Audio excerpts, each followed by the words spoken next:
और east Germany में वैसे भी वो कोई एज फेवरेबल जो है ना वो जगह नहीं है, इवन जर्मन्स के लिए भी। उसमें भी मैंने एक वीडियो में आप लोगों के साथ शेयर किया था कि 41 यूनिवर्सिटीज़ ईस्ट जर्मनी की वो ऑलरेडी श्रिंकिंग है, और वहाँ पे जो जर्मन्स हैं वो ही उन टाउन से मूव करके बड़े शहरों में चले जाते हैं। तो विद ड्यू रिस्पेक्ट, जिन लोगों ने टेक्निकल पढ़ाई की हुई है जर्मनी के अंदर, जो टेक्निकल जॉब्स कर रहे हैं, जर्मनी में टेक्निकल फील्ड्स के अंदर जॉब्स लेना जो है वो आसान है। क्योंकि देखो, ये वीडियो बनाने का ये कोई मकसद हरगिज़ नहीं है कि मैं कोई यहाँ पे बैठा हुआ जो है ना वो आपको प्रूव कर रहा हूँ कि देखो यार मैंने 1 साल के अंदर कर दिया और तो कोई कर ही नहीं सकता है। क्योंकि 2 मेन रीजंस हैं जो यूनिवर्सल रीजंस हैं, हर किसी के लिए वो एप्लीकेबल होती हैं, जो आपको मोटिवेट कर सकती हैं कि आपने क्यों अपनी जो पढ़ाई है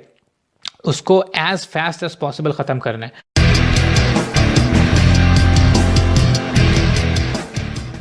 रिसेंटली बहुत सारे स्टूडेंट्स जो हैं वो मुझसे ये क्वेश्चंस कर रहे हैं, और बेसिकली वो अपने कंसर्न्स शेयर कर रहे हैं कि वो अपने फाइनेंसेस को लेके बहुत ज़्यादा परेशान हैं। और ये उनका एक बहुत ही जेन्युइन और वैलिड कंसर्न है, क्योंकि उनका कंसर्न बेसिकली ये है, वो कह रहे हैं मुझसे, पूछ रहे हैं कि अगर वो अपने ब्लॉक्ड अकाउंट जर्मनी के लिए किसी भी तरह से मैनेज कर भी लें और वो जर्मनी पढ़ने के लिए आ जाएं, तो फ़र्ज़ करें कि ऐसा हो कि वो यहाँ पे किसी ऐसे छोटे शहर में आ जाएं या किसी स्मॉल टाउन में आ जाएं या किसी गांव में आ जाएं जर्मनी के, क्योंकि जर्मनी के अंदर बहुत सारे स्मॉल टाउन्स हैं जहाँ पे इंटरनेशनल यूनिवर्सिटीज़ हैं, और वो लोग उस टाउन में आ जाएं और वहाँ पे उनके लिए as a student enough opportunities available ना हो, यानी इनफ स्टूडेंट जॉब्स अवेलेबल ना हो, और बेसिकली उनकी जो सोर्स ऑफ इनकम है वो सिर्फ उनका एक ब्लॉक्ड अकाउंट हो, जो कि इस वक्त जर्मनी में 10,260 यूरो है। और अगर आप इमेजिन करें, और उन स्टूडेंट्स की जो है वो कोई फाइनेंशियल बैकिंग भी ना हो और वो सिर्फ उस ब्लॉक्ड अकाउंट पर रिलाई कर रहे हो, तो वो कैसे जो है वो वहाँ पर सर्वाइव करेंगे? क्योंकि जो जर्मन गवर्नमेंट है इन जनरल, उन्होंने ये मैंशन किया हुआ है कि एक एवरेज स्टूडेंट जो है जर्मनी के अंदर, जर्मन और इंटरनेशनल दोनों, उनके 800 से 830 यूरो के दरमियान पर मंथ जो है ना वो लिविंग एक्सपेंसेस होते हैं। लेकिन बहुत सारे स्टूडेंट्स ऐसे भी हैं, स्पेशली इंटरनेशनल स्टूडेंट्स, जो कि इससे बहुत कम अमाउंट के अंदर जो है वो अपने लिविंग एक्सपेंसेस जो है वो रखते हैं, ऑफ कोर्स क्योंकि उनके फाइनेंशियल कंस्ट्रेंट्स होते हैं। तो अगर आप इमेजिन करें कि आपके 600 यूरो पर मंथ भी लिविंग एक्सपेंसेस हैं एज अ स्टूडेंट, तब भी आपके साल के अंदर 7,200 यूरो जो है वो इन्वेस्ट हो जाएंगे। तो अगर आपके 10,000 यूरो का जो ब्लॉक्ड अकाउंट है उसमें से 7,200 यूरो निकल गए हैं आपके 1 साल के अंदर, और आपका जो कोर्स है वो 2 साल का कोर्स है, उसके 4 सेमेस्टर्स हैं, तो आप लोगों का अगले साल का क्या प्लान होगा पैसों का? क्योंकि आप लोगों के पास कोई फाइनेंशियल बैकिंग भी नहीं है, आप लोगों को कोई स्टूडेंट जॉब भी वहाँ नहीं मिल रही, वो इसलिए कि वो टाउन छोटा है या उसमें जर्मन रिक्वायर्ड, और शुरू में जो स्टूडेंट्स आते हैं उनकी जर्मन जो लेवल है वो इतना एडवांस नहीं होता, तो फिर आप लोग क्या करेंगे वहाँ पे, कैसे सर्वाइव करेंगे? तो ये स्टूडेंट्स का जो है ना बहुत सारा कंसर्न है और वो मुझसे पूछ रहे हैं। तो इस क्वेश्चन का बेसिकली आंसर देने के लिए और उसका सलूशन देने के लिए मैं आपके साथ ये वीडियो शेयर कर रहा हूँ, और इसमें मैं अपनी जो पर्सनल जर्नी है वो शेयर करूँगा एज अ स्टूडेंट, कि मैंने अपनी पढ़ाई का टाइम जो है वो जर्मनी के अंदर कैसे गुजारा और कैसे इस प्रॉब्लम को टैकल किया। क्योंकि मैंने आप लोगों के साथ शेयर किया था, आज से 2 हफ्ते पहले मैंने अपनी जो वीडियो बनाई थी पर्सनल जर्नी की, जो मैंने सीरीज़ शुरू की है, फर्स्ट वीडियो थी वो स्टूडेंट लोन के ऊपर, कि मैं आप लोगों के साथ पर्सनल जर्नी की वीडियोज़ जो है वो शेयर करूँगा। तो ये उसी सिलसिले का एक हिस्सा है। तो अब मैं आप लोगों के साथ इसका सलूशन और इसका आंसर शेयर करता हूँ कि बेसिकली मैंने अपनी पर्सनल एग्जांपल शेयर करके कि मैंने इस सारे सिचुएशन को जो है वो कैसे डील किया। क्योंकि जैसे मैंने आपको बताया कि मैं भी स्टूडेंट लोन के ऊपर ही जर्मनी के अंदर पढ़ने के लिए आया हुआ था, तो फाइनेंशियल कंस्ट्रेंट्स जो हैं वो तो ऑलमोस्ट हर स्टूडेंट्स की होते हैं। अगर मैं आपको रफली बताऊँ तो ऑलमोस्ट 85 to 90% बेसिकली जो स्टूडेंट्स हैं उनको जर्मनी के अंदर फाइनेंशियल कंस्ट्रेंट्स होते हैं। मैं आपको इंटरनेशनल और लोकल, जर्मन और इंटरनेशनल दोनों स्टूडेंट्स की बात बता रहा हूँ। तो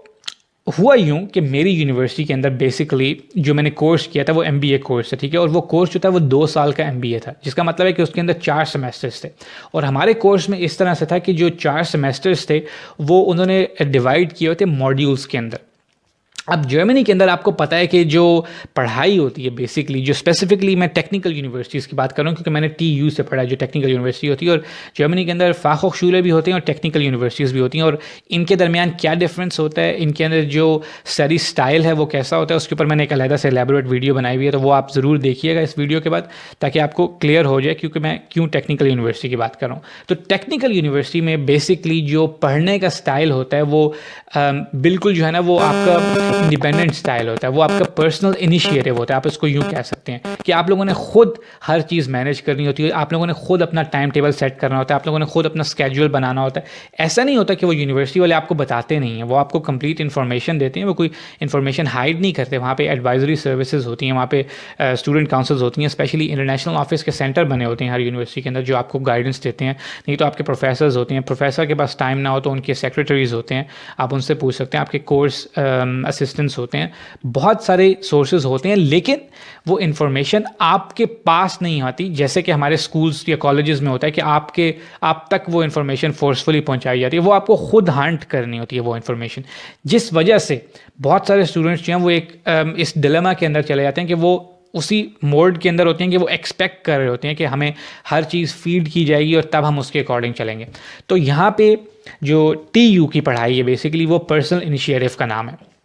तो मेरे जो कोर्स था उसमें 3 किस्म के मॉड्यूल्स होते थे। जो कोर्स था वो उन्होंने मॉड्यूल्स में डिवाइड किया होता था। तो उसमें जो पहला मॉड्यूल था मेरा वो था कंपल्सरी मॉड्यूल। उसके बाद जो दूसरा मॉड्यूल था वो था कोर इलेक्टिव्स का मॉड्यूल, और जो तीसरा मॉड्यूल था वो था फ्री इलेक्टिव्स का मॉड्यूल। तो इन तीनों मॉड्यूल्स के जो क्रेडिट पॉइंट्स यानी कि कंपल्सरी के 70 क्रेडिट पॉइंट्स थे, जो मेरे कोर इलेक्टिव्स थे उसके 30 थे, और जो मेरा फ्री इलेक्टिव्स था उसके थे 20। तो ओवरऑल 120 क्रेडिट पॉइंट्स पूरे करके अगर आप पूरे कर लें तो आपको MBA की डिग्री जो है वो मिल जाती है। ये उस कोर्स का मेरे जो था उसका रूल था, और डेफिनेटली हर कोर्सेज का वेरी करता है और हर यूनिवर्सिटी के हिसाब से वेरी करता है। तो अब मुझे जो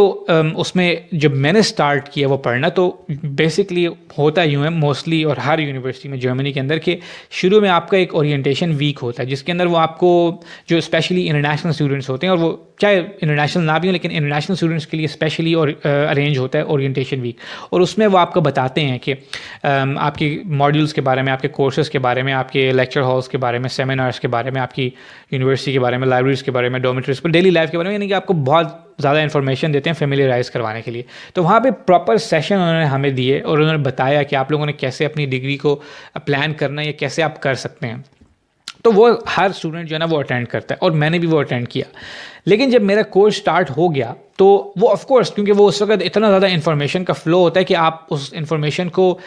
बहुत सारी इन्फॉर्मेशन कंज्यूम कर रहे होते हैं लेकिन आप उसको सस्टेन नहीं कर रहे होते, यानी कि आप रख नहीं रहे होते उसको अपने जहन के अंदर, वो बस आ रही होती है और आप फेमिलियराइज कर रहे होते हैं। तो आप खुद इमेजिन करें कि आप बिल्कुल एक नई सिचुएशन में आए हैं और अभी फर्स्ट वीक के अंदर ये सारी इन्फॉर्मेशन आपको मिल रही है। तो जब मेरी क्लासेस स्टार्ट हुई ओरिएंटेशन के बाद फ़ौरन, तो उस वक्त मैंने पहली दफ़ा ये ऑब्ज़र्व किया अपनी क्लास के अंदर फर्स्ट वीक के अंदर कि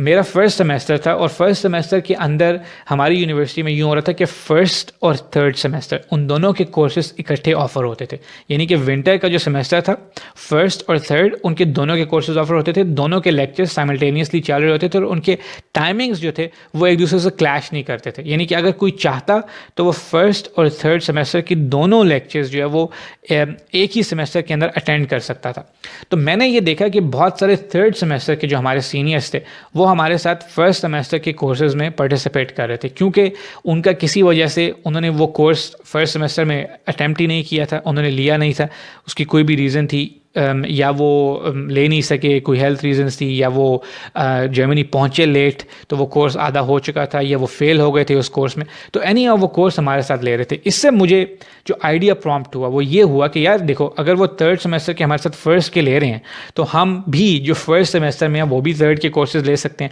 और एक्चुअली उन्होंने ये चीज़ ओरिएंटेशन के अंदर बताई थी, लेकिन उन्होंने इस तरह से ये नहीं बताई थी कि एक इनकरेजिंग वे में उन्होंने स्टूडेंट्स को बताया हो कि यार आप फर्स्ट सेमेस्टर में फर्स्ट और थर्ड दोनों के कोर्सेज ले सकते हैं। उन्होंने जस्ट ये मेंशन कर दिया था कि ये आपके ऊपर है कि आप कौन से कोर्सेज कब लेते हैं, आप मॉड्यूल्स अपना स्ट्रक्चर जो है वो कैसे बनाते हैं, आप अपने क्रेडिट पॉइंट्स पूरे कैसे करते हैं। तो वहाँ से मुझे ये आइडिया हुआ कि यार अच्छा ये भी पॉसिबल है एक्चुअली कि आप एक ही सेमेस्टर में दोनों कोर्स ले सकते हैं। तो मैंने उसके ऊपर जो है वो और ज़्यादा होमवर्क करना शुरू कर दिया, और उससे होमवर्क से मतलब ये है कि मैंने स्पेसिफिकली जाके जो एडवाइजरी काउंसिल्स थी उनसे जाके दोबारा 1-on-1 मीटिंग्स की, जो अपने प्रोफेसर हैं उनसे की, जो कोर्स हमारे असिस्टेंट्स थे उनसे पूछा, जो सीनियर्स थे उनके साथ पूछा, यानी कि प्रॉपर उसकी जो है वो इन्फॉर्मेशन जो है वो हंटिंग शुरू कर दी कि अगर मैं फर्स्ट सेमेस्टर के साथ साथ थर्ड सेमेस्टर के कोर्सेज़ भी उठाना लग जाऊँ, तो क्या ये पॉसिबल है? और अगर पॉसिबल है तो क्या ये डूएबल है? इसके एग्ज़ाम्स तो क्लैश नहीं करेंगे, इसके लेक्चर्स तो क्लैश नहीं करेंगे, इसके अंदर कोई और प्रॉब्लम्स तो नहीं होंगी? क्या ये पॉसिबल है या नहीं? क्योंकि इसमें सिर्फ स्टडी एस्पेक्ट नहीं होता, आपको उसमें जो लॉजिस्टिक एस्पेक्ट है वो भी ध्यान में रखना होता है, क्योंकि अगर आप दोनों साइमल्टेनियसली करें तो आपको हर वक्त अवेलेबल होना चाहिए दोनों कोर्सेज़ के लिए। तो जब मैंने ये अपनी हार्ड रिसर्च की तो मुझे पता ये लगा with in a few days कि इट इज़ कम्प्लीटली पॉसिबल कि आप लोग ये भी कर सकते हैं। तो तब मेरे जहन में ये ख्याल आया, क्योंकि ये याद रखिए मैंने आपको पहले बताया था एक वीडियो में कि मैंने क्यों ये टाउन सेलेक्ट किया था, in spite of the fact कि मुझे पता था कि ये एक बहुत ही छोटा सा टाउन है, बहुत ही लिमिटेड, 50,000 भी नहीं, 45 आई थिंक 1000 पॉपुलेशन है, अपॉर्चुनिटीज़ बहुत ही लिमिटेड है। और ईस्ट जर्मनी में वैसे भी वो कोई एज फेवरेबल जो है ना वो जगह नहीं है, इवन जर्मन्स के लिए भी। उसमें भी मैंने एक वीडियो में आप लोगों के साथ शेयर किया था कि 41 यूनिवर्सिटीज़ ईस्ट जर्मनी की वो ऑलरेडी श्रिंकिंग है, और वहाँ पे जो जर्मन्स हैं वो ही उन टाउन से मूव करके बड़े शहरों में चले जाते हैं, तो उनके पास लोग ही नहीं हैं यूनिवर्सिटीज़ को रन करने के लिए, यानी स्टूडेंट्स ही नहीं हैं, और वो इंटरनेशनल स्टूडेंट्स को कह रहे हैं कि वो उन यूनिवर्सिटीज़ में आए। तो ईस्ट जर्मनी के अंदर इन जेन्युइन कुछ एरियाज़ में ये प्रॉब्लम है। तो मुझे तो उस यूनिवर्सिटी में जाने के सिर्फ एक अट्रैक्शन थी, और वो ये थी कि मुझे कोर्स अपनी पसंद का मिल रहा था। तो मैं तो ऑफ कोर्स ऑलरेडी इस माइंडसेट के साथ वहाँ पे था कि मैंने जितनी जल्दी हो सके वो डिग्री को रैप अप करके, यानी प्रॉपर लेकिन तरीके से, और वहाँ से निकलना है किसी ऐसे शहर में जहाँ पे मैं ज़्यादा अपॉर्चुनिटीज़ एक्सप्लोर कर सकूँ। और तो इस वजह से मैंने जब ये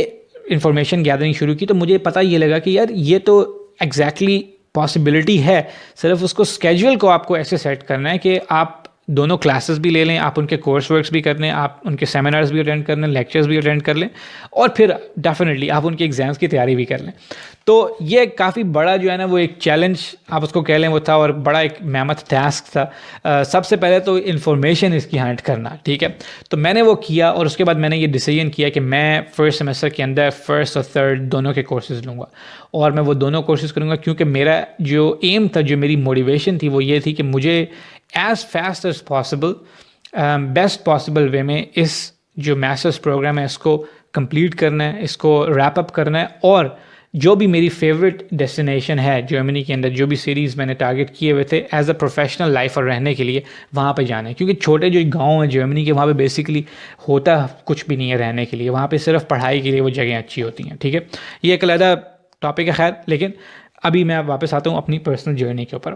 तो मैंने जो है वो उसको सॉरी फर्स्ट और थर्ड को शुरू किया, दोनों क्लासेस अटेंड करना शुरू की, और उसमें डेफिनेटली मैं ये बताऊँगा आप लोगों के वो एक टफ प्रोसेस होता है कि अगर आप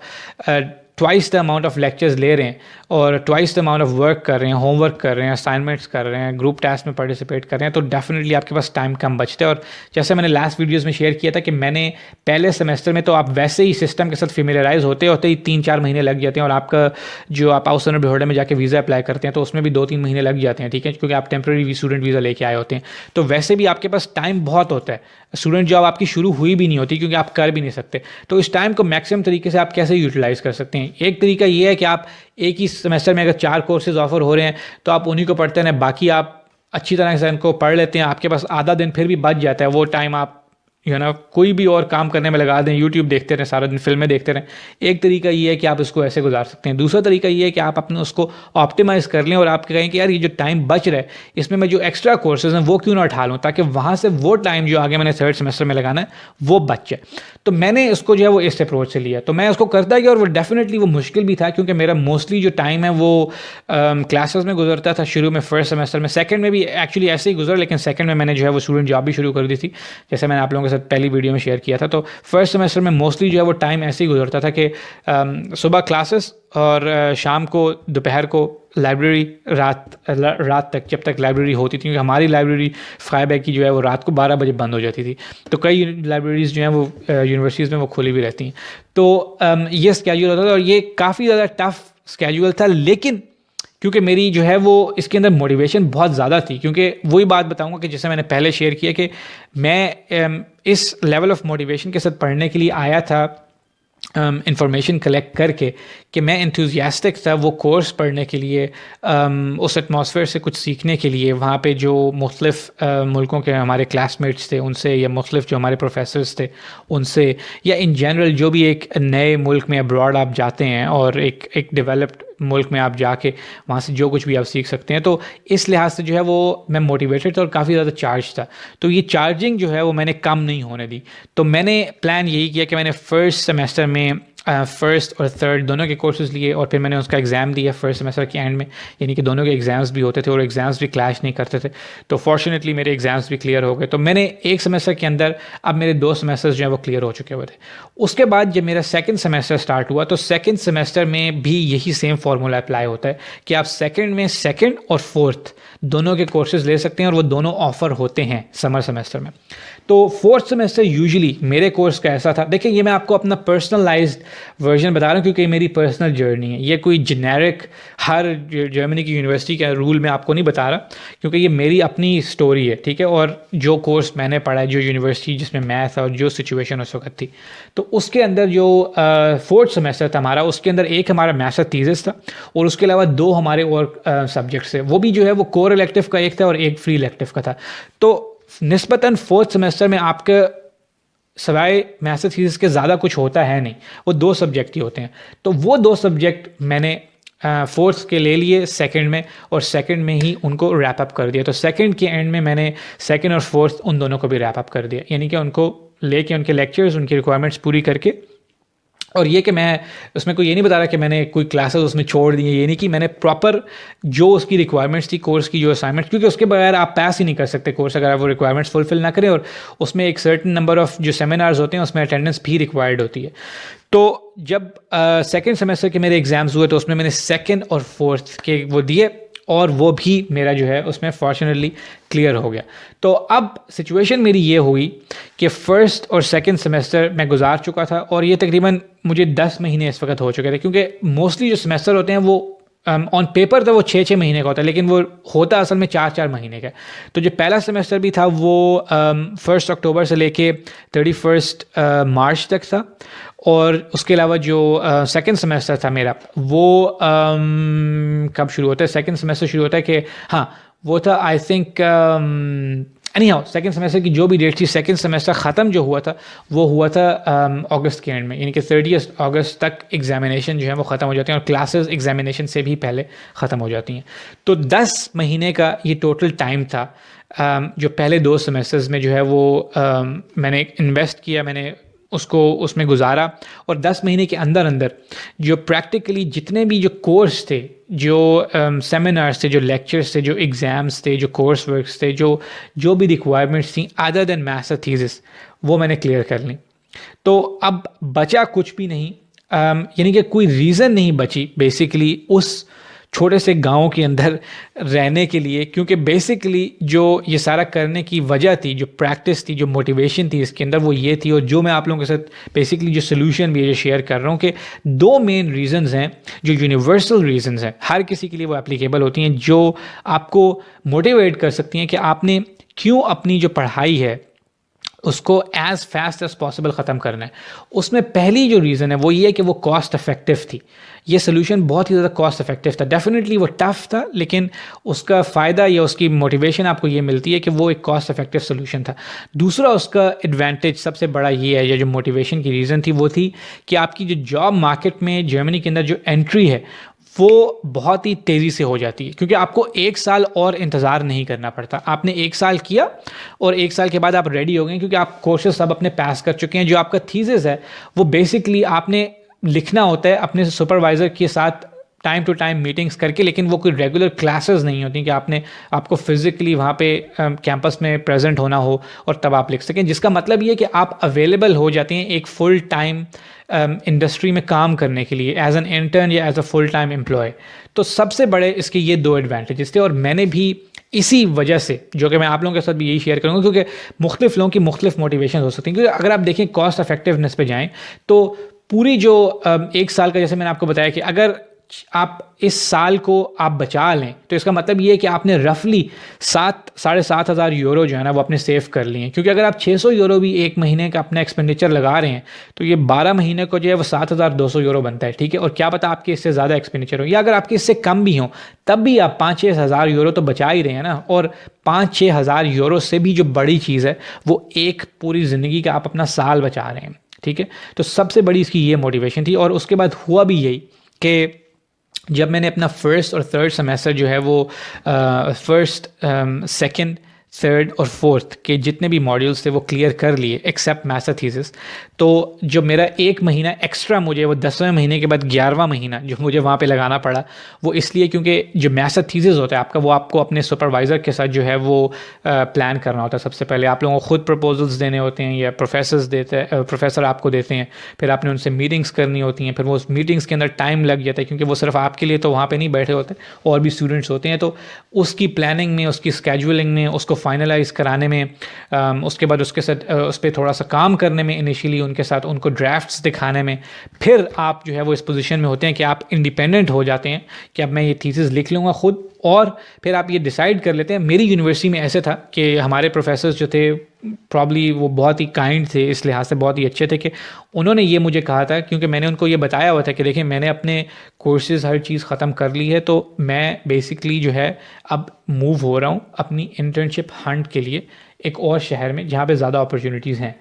तो आप मुझे जो है वो जितना भी मैथ्स थीसिस पे काम करवाना है, आप मुझे अपॉइंटमेंट्स जितनी आप दे सकते हैं वो दे दें जल्दी, ताकि ये करके मैं यहाँ से निकल जाऊँ, क्योंकि अदरवाइज़ यहाँ पे रहने का कोई और फ़ायदा है नहीं, कोई मकसद है नहीं यहाँ पे। तो उन्होंने वो मुझे अकोमोडेट किया और उन्होंने कहा कि ठीक है। तो उसमें मेरा एक महीना लगा, जो 10वें महीने के बाद मेरा 11वां महीना लगा, वो मेरी थीसिस की वजह से लगा। और जब मेरा वो कंप्लीट हो गया, मेरे थीसिस का ड्राफ्ट और उसकी डायरेक्शन और हर चीज़, तो उन्होंने मुझे अपॉइंटमेंट्स दे दी कि यार आप मंथली जो है वो एक दफ़ा यहाँ पे आके दोबारा विज़िट करके अपना काम दिखा सकते हैं, आप उसको बाय ईमेल कर सकते हैं, आप उसको ऑनलाइन कर सकते हैं, मुझसे कांटेक्ट रख सकते हैं। तो ये प्रोफेसर टू प्रोफेसर डिपेंड करता है। मेरे 2 सुपरवाइज़र थे और वो दोनों ही, आपका एक मेन होता है और एक आपका जो सब होता है, दोनों ही बहुत हेल्पफुल थे। तो उन्होंने मुझे ये, और बेसिकली अब मैं आपको ये बताऊं, देखें बात फिर दोबारा इन्फॉर्मेशन की आ जाती है कि मैंने ये आपको कहीं लिखा नहीं होगा, ये किसी यूनिवर्सिटी की वेबसाइट पर नहीं लिखा होगा, या आपको कोई प्रोफेसर बताएगा नहीं ये, मगर अगर आप प्रोएक्टिव होंगे, आप खुद ही उनसे जाके पूछेंगे, आप उनको बताएंगे कि यार देखो ये सिचुएशन है मेरी, अभी मैं जा रहा हूँ इंटर्नशिप करने, ठीक है, अब मैं इस टाउन में फिजिकली नहीं होऊंगा, तो आप इसका मुझे अल्टरनेटिव बताओ, क्योंकि मैंने थीसिस भी अपना करना है। तो वो आपको कहेंगे ओके नो प्रॉब्लम, अभी हम इसको फिक्स कर लेते हैं, उसके बाद आप ऑनलाइन कर लें, आप उसके बाद 1 महीने बाद आके मुझसे अपॉइंटमेंट कर लें, आप 2 महीने बाद आके एक दिन मुझे दिखा दें। तो ये रूल्स नहीं होते, लेकिन ये अगर आप इन्फॉर्मेशन हंट करें तो वो आपको गाइडेंस उसकी जो है वो मिल जाती है। इसलिए इसमें एक और जो मेरा लाइफ लेसन वो ये है यहाँ पे कि प्रोएक्टिव होना बहुत ज़रूरी है। इन्फॉर्मेशन आपके पास नहीं आएगी, आपको इन्फॉर्मेशन के पास जाना होगा और उसको ढूंढना होगा, ठीक है, तब आपकी वो रूल्स खुद ब खुद बनते जाएंगे आप लोगों के लिए। तो मैंने खैर अपनी पर्सनल जर्नी पे दोबारा आता हूँ कि मैंने वहाँ से 1 महीना मुझे एक्स्ट्रा लगा, जिसमें मैंने उनके साथ ये फ़िक्स किया कि किस तरह से वो करना है। और उसके बाद वहाँ पे एक और मेरे टाउन में फ्राइबर्ग में एक लैंग्वेज कोर्स ऑफ़र हो रहा था, इंटेंसिव लैंग्वेज कोर्स, जो कि 5 डेज़ अ वीक था, 3 वीक्स का कोर्स। और उसके लिए बेसिकली मैं स्पेसिफिकली रुका क्योंकि मैंने उस लैंग्वेज कोर्स में, और वो पेड लैंग्वेज कोर्स है क्योंकि यूजुअली यूनिवर्सिटी जो है वो unpaid free of cost language courses offer करती है, मगर वो ड्यूरिंग द सेमेस्टर होती हैं, लेकिन वो ऑफ द सेमेस्टर कोर्स था, वो विद इन द सेमेस्टर्स था। तो उसमें मैंने इनरोल किया क्योंकि वो ही एक प्रायोरिटी थी। जैसे मैंने आपको हमेशा बताया हुआ कि इंटर्नशिप्स अगर आप ढूंढने जा भी रहे हैं, और याद रखें कि मेरी फील्ड जो है वो नॉन टेक्निकल फील्ड थी, ठीक है, यानी मेरा बैचलर्स जो है वो टेक्निकली है, लेकिन जो जर्मनी के अंदर मेरी फील्ड थी वो नॉन टेक्निकल फील्ड थी। और विद ड्यू रिस्पेक्ट जिन लोगों ने टेक्निकल पढ़ाई की हुई है जर्मनी के अंदर, जो टेक्निकल जॉब्स कर रहे हैं, जर्मनी में टेक्निकल फील्ड्स के अंदर जॉब्स लेना जो है वो आसान है, क्योंकि आपके पास मोस्टली लैंग्वेज रिक्वायरमेंट्स नहीं होती। मोस्टली अगर आप डेवलपमेंट कर रहे हैं, आप कोडिंग कर रहे हैं, आईटी की फील्ड में आपको जर्मन लैंग्वेज रिक्वायरमेंट, लेकिन अगर आपने एमबीए किया हुआ है और आप एमबीए की डायरेक्शन में काम करना चाह रहे हैं, तो डेफिनेटली जो जर्मन स्किल्स हैं वो काम आते हैं। तो काम क्या आते हैं, वो नेसेसरी होते हैं, एक्चुअली मैंडेटरी होते हैं, वो ज़रूरी होते हैं आने के लिए। तो इसलिए वो मॉड्यूल्स ख़त्म करने के बाद फिर मैंने उस पर फोकस किया, और उसके बाद फाइनली वहाँ से मैं जो हूँ, अच्छा इसके ऊपर मैं वापस आता हूँ। एक और मेरे जहन में एक पॉइंट आया कि मैंने जो इलेक्टिव और कोर मॉड्यूल्स हैं उनमें से वो सब्जेक्ट्स जो हैं वो किस तरह और क्यों वो सेलेक्ट किए, लेकिन उसके ऊपर मैं बाद में आता हूँ, क्योंकि बहुत सारी चीज़ें शेयर करनी है और मैं ये नहीं चाह रहा कि वीडियो बहुत ही ज़्यादा लंबी हो जाए। इसलिए मैं कोशिश कर रहा हूँ कि ज़्यादा से ज़्यादा इन्फॉर्मेशन जो है ना वो कम से कम टाइम स्पैन के अंदर आप लोगों के साथ शेयर हो जाए। तो फिर मैं वहाँ से मूव कर गया और मैंने आप लोगों को बताया था कि पहले मैं ऑलरेडी एक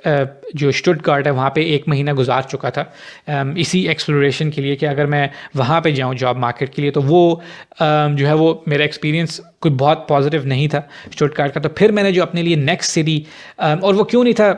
अगेन एक अलग वीडियो का टॉपिक है, तो फिर मैंने अपने लिए जो है वो एक और सिटी सिलेक्ट किया और वो था बर्लिन। और बर्लिन जो है उसको मैं टारगेट करके बर्लिन मूव कर गया, मैं वहाँ पे चला गया। और वहाँ पे जब मैं गया तो मैं विदाउट एनी जॉब वहाँ पे मैं गया, यानी कि मैं वहाँ क्योंकि जब मैं फ्राइबर्ग में था ऐसा नहीं था कि मैं यहाँ से इंटर्नशिप्स अप्लाई नहीं कर रहा था, मैं यहाँ से अप्लाई भी कर रहा था, मगर आपको पता है कि जो रिस्पांस रेट होता है स्पेशली इस किस्म की नॉन टेक्निकल जॉब्स का, क्योंकि देखिए यार लॉजिकली बात है, अगर आप एक ईस्ट जर्मनी के कोने में बैठे हुए हैं पोलैंड के बॉर्डर पे, ठीक है, और एक बड़ी कंपनी है, चाहे वो बर्लिन में है या वो डुससेलडॉर्फ में, म्यूनिख में, हैम्बर्ग में, ठीक है,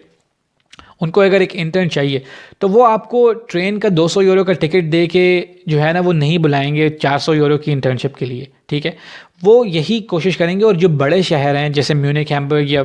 जो भी हैं उस जहाँ पे भी वो इंडस्ट्री है, वहाँ पे ऑलरेडी जो है वो 40-50 हज़ार स्टूडेंट्स जो है ना वो अवेलेबल होते हैं, ठीक है। अब इतनी जो बड़ी यूनिवर्सिटीज़ हैं उनकी तो स्ट्रेंथ ही 40,000 होती है। तो जो आइडियल तरीका होता है वो ये होता है कि आप कोशिश ये करें कि आप उस जगह पे हों जहाँ पे आप जॉब ढूंढ रहे हैं, ठीक है। बहुत सारे लोग जो हैं वो दूसरी सिटीज़ में बैठ के भी ढूंढ लेते हैं, लेकिन अगेन मैं यही कहूँगा कि ये टेक्निकल जॉब का मामला नहीं था, ये नॉन टेक्निकल जॉब का मामला था, जो कि बहुत ही एक संजीदा मामला है और इसके लिए आपको जो है वो काफ़ी ज़्यादा जो है ना वो पापड़ बेलने पड़ते हैं। तो इस वजह से मैंने ये डिसाइड किया कि मैं वहाँ पर रुके रुके जब अप्लाई कर रहा हूँ तो वो इतनी प्रोडक्टिव नहीं हो रही, ऑल्दो कि कुछ टेलीफोन इंटरव्यूज़ मिल भी रहे थे, लेकिन उसमें वो प्रोडक्टिविटी नहीं थी। इस वजह से मैंने ये डिसाइड किया कि मैं मॉड्यूल्स ख़त्म कर चुका हूँ और मैं बर्लिन मूव करूँगा। तो मैं बर्लिन गया और वहाँ पे मैंने जाके फुल टाइम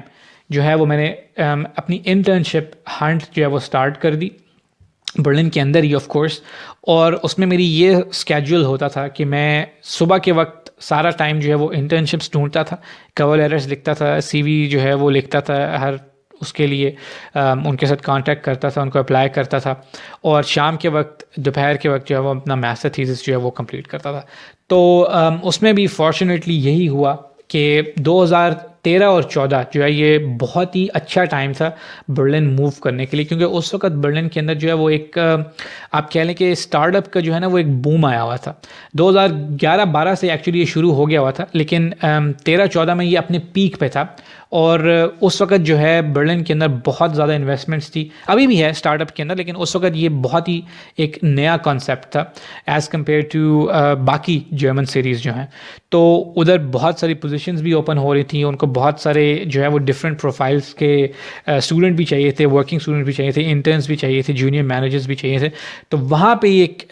आप ये कह लें कि ये मूव जो है ये काफ़ी अच्छी साबित हुई। और अगेन मैं यही कहूँगा कि देखें इसमें यही है कि प्रोएक्टिव होने की वजह से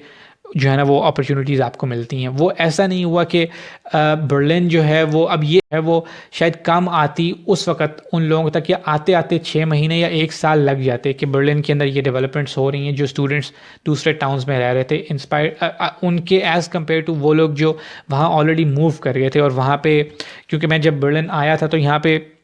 बहुत सारे जो है वो मीटअप्स होते हैं, जिसके अंदर जो है वो जो स्टार्टअप्स के लोग हैं, जो फाउंडर्स हैं, या जिनके पास आइडियाज़ होते हैं, ये जो ढूंढ रहे होते हैं लोगों को सर्टन प्रोजेक्ट्स के लिए, वो मिलते हैं एक दूसरे के साथ, वो जर्मन लैंग्वेज सीखने के लिए मिलते हैं, वो दूसरी एक्टिविटीज़ के लिए मिलते हैं। तो जब आप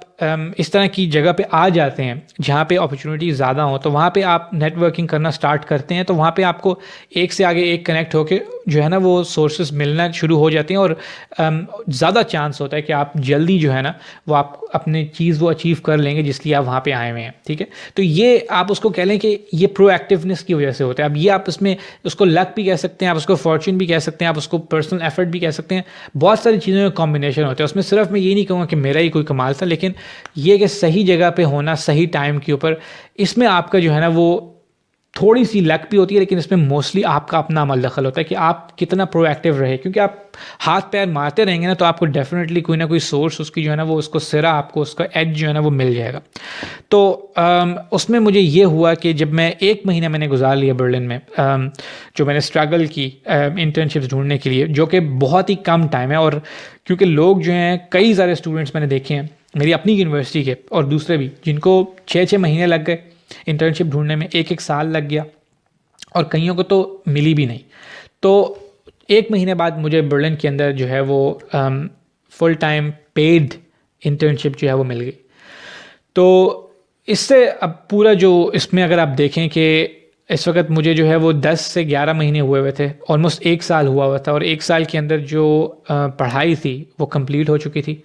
और एक फुल टाइम इंटर्नशिप जो है वो मिल चुकी थी और मास्टर थीसिस जो है वो मेरा चल रहा था। तो मैं फुल टाइम सुबह से शाम तक जो है वो ऑफिस में होता था, इंटर्नशिप करता था, और रात को जो है यानी कि शाम का टाइम जो होता था वो मैं अपने थीसिस पे काम करता था, क्योंकि थीसिस के लिए कोई लिमिट नहीं थी। वो बेसिकली उसमें मेरे पास 1 साल पूरा पड़ा हुआ था। अगर मैं चाहता तो 1 साल तक उसको मैं लिखता रहता, और तब भी वो मैं टाइम के अंदर होता, 2 साल का जो डिग्री का टाइम होता है, ठीक है। तो ये इसमें बताने का ये था कि अच्छा, अब बीच में मैंने जिक्र किया था आप लोगों से कोर इलेक्टिव्स का, तो उसमें मैं ये बता रहा हूँ कि देखिए आप इस तरह की इन्फॉर्मेशन जो है ना, आप लोग जो आने वाले स्टूडेंट्स हैं, ये जो अभी आ भी चुके हैं और अभी अर्ली फेजेस में हैं, आप लोग ये जहन में रखें कि ऐसी इन्फॉर्मेशन को ढूंढने की कोशिश करें। क्योंकि अब मेरे जो कोर इलेक्टिव्स थे ना, उसमें बहुत सारे कोर्सेज थे, लेकिन उसमें मैंने ये देखा कि अब मैंने आगे जो जॉब लेनी है या इंटर्नशिप लेनी है, मुझे कौन सा कोर इलेक्टिव हेल्प करेगा। क्योंकि मैंने पहले से इंजीनियरिंग की हुई थी और पहले भी मेरा जो है वो 2 साल का वर्क एक्सपीरियंस था, क्योंकि ये हमारे उस MBA प्रोग्राम की जो है वो रिक्वायरमेंट थी कि आपके पास एक इंजीनियरिंग डिग्री हो और आपका वर्क एक्सपीरियंस भी हो। तो मुझे उसमें कोर्सेज ऑफर हो रहे थे कोर इलेक्टिव्स के अंदर, operations management, information management, strategic management, international law, project management, और ये कोर इलेक्टिव्स थे। इसमें से आप लोग कुछ स्किप भी कर सकते थे, और कुछ कोर्सेज थे वो क्लाइमेट चेंज के थे, कुछ जो है वो और ज़्यादा डीप माइनिंग से रिलेटेड थे, क्योंकि वो यूनिवर्सिटी बेसिकली माइनिंग के लिए जो है ना वो रिनाउंड है। तो उसमें फिर मैंने ये देखा कि यार मैंने जिस डायरेक्शन में जॉब करनी है, अगर वो बिज़नेस डेवलपमेंट है, वो सेल्स है, जैसे कि आपको पता है कि जो कंपनीज हैं उनके अंदर सेल्स डिपार्टमेंट होती हैं, बिज़नेस डेवलपमेंट डिपार्टमेंट होते हैं, प्रोडक्ट डेवलपमेंट डिपार्टमेंट होते हैं। तो इसमें से किस डिपार्टमेंट की तरफ आपने जाना है, कौन सा कोर्स अगर आपने पढ़ा हो तो वो कैसे आपको इंटर्नशिप के लिए हेल्प कर सकता है। तो ये सारी चीज़ें भी उसमें बहुत इफेक्टिव थी। उसमें खाली ये नहीं था कि यार जल्दी जल्दी बस कोर्स लो, जल्दी जल्दी उसका एग्ज़ाम लिखो, उसके क्लास अटेंड कर लिए, अब वो बस डिग्री मुझे मिल गई तो मैं काम ख़त्म हो गया। इसमें आपने ये देखना है कि आपने इसको हेस्टीली नहीं करना। मैं ये बताने का ये मकसद नहीं है कि आपने 1 साल के अंदर डिग्री ख़त्म कर ली कि यार किसी को दिखाना है मैंने कि देखो इतनी जल्दी मैंने पास कर लिया।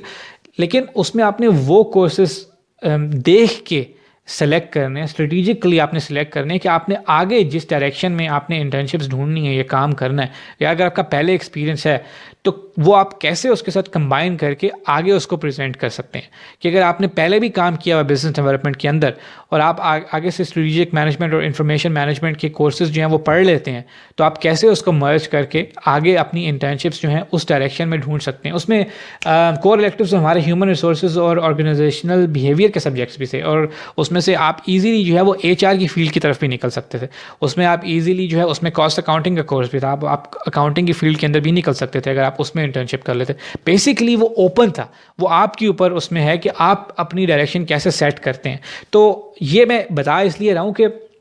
ये मॉड्यूल्स मोर और लेस हर यूनिवर्सिटी में होते हैं। तो इसमें अगर आप ये सिर्फ देखें कि यार मैं इसमें आसान मॉड्यूल सेलेक्ट कर लूँ ताकि इस तरीके से मेरी डिग्री जो है वो जल्दी ख़त्म हो जाएगी, शायद वो भी एक तरीका हो, लेकिन उसमें फिर आपको प्रॉब्लम हो सकती है आगे इंटर्नशिप्स ढूंढने में, क्योंकि फिर वो शायद उसकी उस हिसाब से डिमांड ना हो, शायद उसमें आपका इंटरेस्ट ना हो। लेकिन अब मैं वापस उस बात पे आता हूँ कि ये सारा पॉसिबल कैसे हुआ। क्योंकि देखो ये वीडियो बनाने का ये कोई मकसद हरगिज़ नहीं है कि मैं कोई यहाँ पे बैठा हुआ जो है ना वो आपको प्रूव कर रहा हूँ कि देखो यार मैंने 1 साल के अंदर कर दिया और तो कोई कर ही नहीं सकता है। ये बताने का सिर्फ मकसद ये पहला तो ये कि ये डूएबल है और ये ऑलमोस्ट हर स्टूडेंट जो है ना ये कर सकता है, अगर ऑफ कोर्स वो इसको प्रॉपर प्लान करे और इसके ऊपर प्रॉपर होमवर्क करे। दूसरा ये बताने का ये मकसद बेसिकली ये है कि आप लोगों को बताऊं कि ये जो सिचुएशन मेरी है, ये तो पर्सनल सिचुएशन है, ठीक है। आप इसको जो है वो, अब बहुत सारे लोग जो हैं वो तो ये कोर्स नहीं पढ़ रहे होंगे, उनके तो और कोर्स होंगे, उनकी तो और रिक्वायरमेंट्स होंगी, उनके और मॉड्यूल्स होंगे, लेकिन वो इससे ये एटलीस्ट आइडिया लें कि यार देखो, ये भी एक अप्रोच है कि अगर हमने जॉब मार्केट के अंदर एज फास्ट एज पॉसिबल जाना है तो आप इस अप्रोच को भी लेके आगे जा सकते हो। तो इसको बताने का बेसिकली मकसद ये है कि आप लोगों को ये इंकरेजमेंट दी जाए कि यार इस तरह की जो तरीके हैं वो भी पॉसिबल हैं। अच्छा, अब मैं आप लोगों के साथ ये शेयर करता हूँ कि बहुत सारे प्रॉब्ली लोग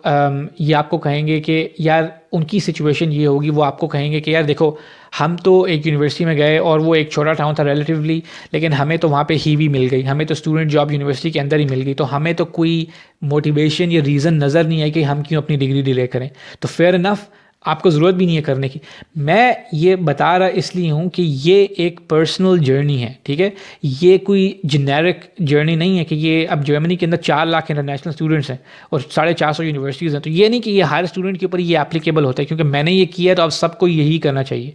मैं ये बता ये रहा हूँ कि आप लोगों ने अपनी सिचुएशन जो है ना वो खुद गेज करनी है, खुद आपने उसको एनालाइज करना है कि मुझे ये पता है कि जर्मनी में 85 to 90% जो है स्टूडेंट्स हैं उनको फाइनेंशियल कंस्ट्रेंट्स होते हैं, लेकिन अब ऐसे भी स्टूडेंट्स हैं 10% आप लगा लें या 5%, मेरे पास कोई स्टेटिस्टिकल फिगर नहीं है लेकिन मैं जस्ट अंदाज़ा लगा रहा हूँ, जो प्राइवेट कॉलेजेस में जर्मनी के अंदर पढ़ रहे हैं, बर्लिन के अंदर पढ़ रहे हैं, म्यूनिख के अंदर पढ़ रहे हैं, हैम्बर्ग के अंदर पढ़ रहे हैं, उस प्राइवेट कॉलेज का जो MBA है या जो भी कोर्सेज है, मैथ्स एंड मैनेजमेंट वगैरह व्हाटएवर, उसकी जो साल की जो सेमेस्टर की फ़ीस है वो 10-10 हज़ार यूरो है, कईयों में 20-20 हज़ार यूरो भी है, पूरी डिग्री जो है वो 40-50 हज़ार यूरो की भी है। तो अब डेफिनेटली उनको तो फाइनेंशियल कंस्ट्रेंट्स नहीं है ना, वो तो ऑब्वियसली बात है। तो अगर वो ये सोचें कि यार उनको भी अपनी कोर्स जल्दी जल्दी ख़त्म करना है, उनको भी ये करना है, तो आई थिंक उनके लिए भी ये एप्लीकेबल होगा कि उनको भी जल्दी ही इसको ऑप्टिमाइज़ करना चाहिए। मैं इसको जल्दी नहीं कहूँगा, इसको ऑप्टिमाइज़ करके इसको ख़त्म करना चाहिए, क्योंकि जो 40,000 यूरो इन्वेस्ट करके मास्टर्स MBA कर रहा है उसका भी एम तो अल्टीमेट यही है ना कि वो जॉब मार्केट में जाए। तो वो भी यही चाहेगा ना कि मैं जॉब मार्केट में जाके जो मैं इन्वेस्टमेंट कर रहा हूँ उसको वापस लेके आऊँ जितना जल्दी हो सके। प्रॉब्ली हो सकता है उसको स्टूडेंट जॉब करने की ज़रूरत ना पड़े। तो इसलिए मैं ये कह रहा हूँ कि ये जो सारे जो कोर्सेज़ हैं इनको जल्दी, इनको बेसिकली आप इसको जल्दी भी ना करें, क्योंकि जल्दी ऐसे इसमें साउंड होता है कि जैसे आप पूरी इसको अटेंशन नहीं दे रहे, आप इसको पूरा कर नहीं रहे, क्योंकि ये देखो इसमें सिर्फ प्लानिंग इन्वॉल्व है। ये कोर्सेज बेसिकली उन्होंने 4 सेमेस्टर्स में जो है ना वो डिस्ट्रीब्यूट किए हुए हैं, लेकिन इनका जो कंटेंट है ये बेसिकली 1 साल में डूएबल है। ये मैंने अपने कोर्स में ये एक्सपीरियंस किया और आई एम प्रीटी श्योर कि कई और सारे ऐसे कोर्सेज हैं जर्मनी के अंदर, उसके अंदर भी ये चीज़ डूएबल है। ठीक है, अब तो कुछ कोर्सेज ऐसे होंगे जिसमें आपको ऑफर ही नहीं हो रहा होगा 4th सेमेस्टर का सेकेंड में, तो वो तो आप ले ही नहीं सकते, तो आपको 4th करना पड़ेगा। ठीक है, मुख्तलिफ सिचुएशंस हो सकती हैं, लेकिन मेरा जो इसमें पॉइंट ऑफ कंसर्न है वो बेसिकली उन लोगों के लिए है कि आप लोग इस एग्जाम्पल से जो इसमें से सिनेरियो आप लोगों के लिए सूटेबल हो वो आप पिक करें और अपने उसको कोर्स के अकॉर्डिंग या अपनी सिचुएशन के अकॉर्डिंग उसको जो है वो आप चेंज करें और उसके साथ उसको बिठाएं और अपनी सिचुएशन जो है वो उससे इम्प्रूव करें। क्योंकि मैंने तो ये कर लिया ना, इससे मुझे तो फ़ायदा हो गया, मैंने तो फ़ायदा उठा लिया। अब मैं जो लाइफ लेसन आपके साथ शेयर कर रहा हूँ उसका मकसद ये है कि आप इसके अंदर से यूज़फुल इन्फॉर्मेशन लें और अपनी जो सिचुएशन है उसको बेहतर बनाएं। तो ये बेसिकली यार इस वीडियो में था और मैं आप लोगों के साथ ये पर्सनल जर्नी की जो वीडियोस हैं वो शेयर करता रहूँगा और नेक्स्ट जो पर्सनल जर्नी की वीडियो होगी या जो भी इस सीरीज़ के अंदर और वीडियोस में बनाऊंगा उसमें मैं फिर ये शेयर करूँगा कि किस तरह से मेरी ट्रांजिशन जो है वो थोड़ी डिटेल में जाऊँगा कि इंटर्नशिप जो है वो कैसे मिली और जो फेल्ड इंटरव्यूज़ हुए वो कैसे थे और उसके बाद फुल टाइम इंटर्नशिप से कैसे जो है वो फुल टाइम जॉब के अंदर जो है वो ट्रांजिशन होगी और किस कंपनी में जो है वो फर्स्ट टाइम जो है वो इंटर्नशिप मुझे मिली। तो इस वीडियो में जो है वो बेसिकली इतना ही था कि आप लोगों के साथ ये शेयर किया जाए कि अगर आप अपने आप को सही तरीके से मैनेज करें, अपना स्केड्यूल बनाएं, तो इनफ मोटिवेशन है कि आप कॉस्ट इफ़ेक्टिव अपने पैसे बचा सकते हैं, आप जॉब मार्केट में जल्दी एंट्री कर सकते हैं, आप उस 1 साल को जो आप अपनी यूनिवर्सिटी में लगाते आप उसको इंडस्ट्री के यूज़फुल एक्सपीरियंस में लगा सकते हैं।